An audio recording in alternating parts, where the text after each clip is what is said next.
So there's three inherent reasons why Solvista has already lost this final once again. One, because they don't understand inherently what prosecution is. Two, because of contradictions. And three, because they're just generally bad at setting up a case and didn't actually show us why we should prosecute these faith healers at all in today's debate. So from the get-go, they have failed. So let's dive into my rebuttal, right? So I have three main issues of rebuttal, but let's go into first, what is prosecution, ladies and gentlemen?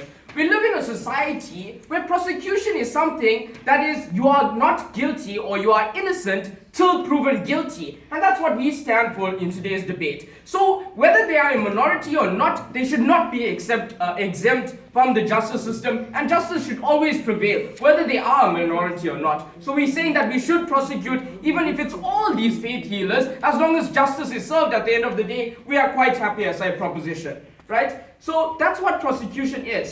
Now secondly, contradictions.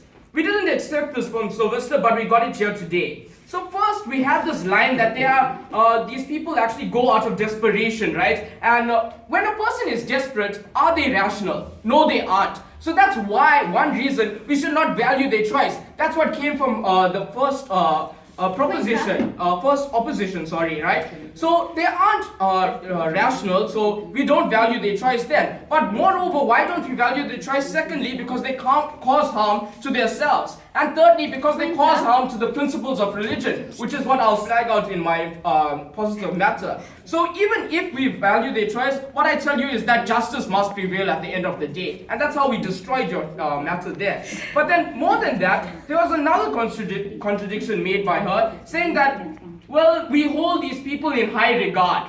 If you hold someone in high regard, she just said that they would go to them first. So there's the contradiction once again. They're now not a last resort, they are the first resort. So in that instance, that's where we say, because they are in the first resort by the people, they should be prosecuted. Why? Because they cause people not to take medical advice and not to take medicines, etc., and use medical facilities, right? So that's why they failed. Now coming from a POI, hospitals have nothing to do in today's debate. Even if hospitals have something to do in today's debate, what we say is that A, more regulation, and B, this problem is not mutually exclusive. It will still happen upon their side. They haven't explained to us why, yet it won't occur on their side, right? So why this mixture actually happens? It's primarily because faith healers exist within our society. So now how does our system deal with that? We allow for prosecution of the guilty, and we root out these faith healers, right? Who exploit and manipulate people for money. So we get that done. And secondly, we allow for more factual information to be given to the people so they know what is right and what's wrong, right?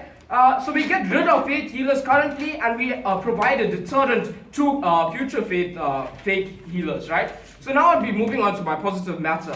How religion is entrenched into society. The conclusion to this is that we will eliminate the harms associated with faith healers, right? The strategic importance of this is that OP needs to show that faith healers do not harm legitimate religious institutions of faith healing by their actions, which aren't even in line with religion itself. But then more than that, side OP needs to show that these faith healers do not hurt the principles of religion as a whole and tolerance within our society. So they have a lot of work to do, which they haven't done any in this debate thus far. So firstly, how are perceptions of faith healers and legitimate religious institutions different from one another?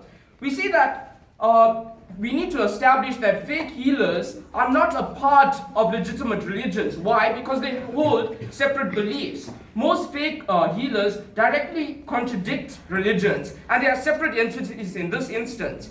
Most legit recognized religious institutions do not divorce religion and medical science. Most religions actually believe that God can divinely intervene through the medicine and heal the person through that. They do not reject medicine, but faith healers actually do, right? So in this instance, they're different. Now, what does the broader society actually believe? They believe that they are one and the same. And we can't accept this. I'll take you in a minute. Why? Because the structure of faith healers are the same. They have church services, on a Sunday, or they have services on a Sunday. They have this large lobby group of followers, so they believe it's the same in this instance. Right. So Jared, the main reason why we think status quo is perfect or is fine is because in those instances where you tend to question whether these people are legitimate or not, we think that when you see the actions of these pastors not being in line with what the Bible says, in terms of using Christianity as an example, we think that you can make the decision as to whether these people are legitimate or not. Okay, so the problem with that there is that people still drink petrol. People are still eating grass, right? That's the problem. These, the harms, the tangible harms, still occur on your side. We can't allow that because it's directly against justice. That's why we are for justice and you're directly against it. That's why you won't win today's debate, right? So try to prove justice. Sit down. Secondly, what are the effects of these perceptions? A, people believe all faith healers are fake, when in actual fact, there are honest, true faith healers who actually can heal people, right? And these people's images are tarnished because of this. Moreover, the perceptions of genuine faith healers are hurt, right? Now B, these perceptions of faith healers hurts religion as a whole. Because the average Joe, as I said, associates religion with faith healers, we see that religion and the principles of religion are directly harmed, which is what we can't stand for in today's debate. And C, we see that these perceptions create vast stereotypes against the people who follow those specific religions. This can spark violence, and this hurts individuals who follow the religion. But more than this, we say that it hurts the youth. It hurts the youth in the sense of identity is now in shambles because they don't know what to believe. We can't have this, right? So, thirdly, how once prosecution takes place, these perceptions are changed.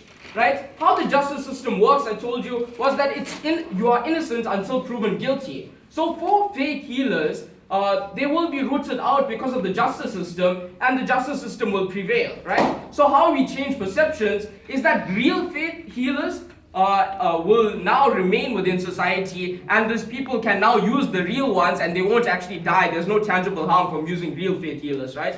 And the distinction between faith healers, the fake ones, and legitimate religious institutions will now be made within the courtroom. People will now debate it like we are now and have discussions about it, right? So people on the grassroots level will know and differentiate from the real and the fake, right? So this now stops the hurting of the principle of religion and helps tolerance within our society. There's no more stereotypes. See, we say that there's more factual information given to the public, which will help the youth make an informed decision about their sense of identity. So to conclude, enfranchising religion, because of this change of perceptions, helps religion as a whole, and this is directly in line with our democracy, the justice system, religion, and tolerance, and that's why you should go with the Justice League. Thank you.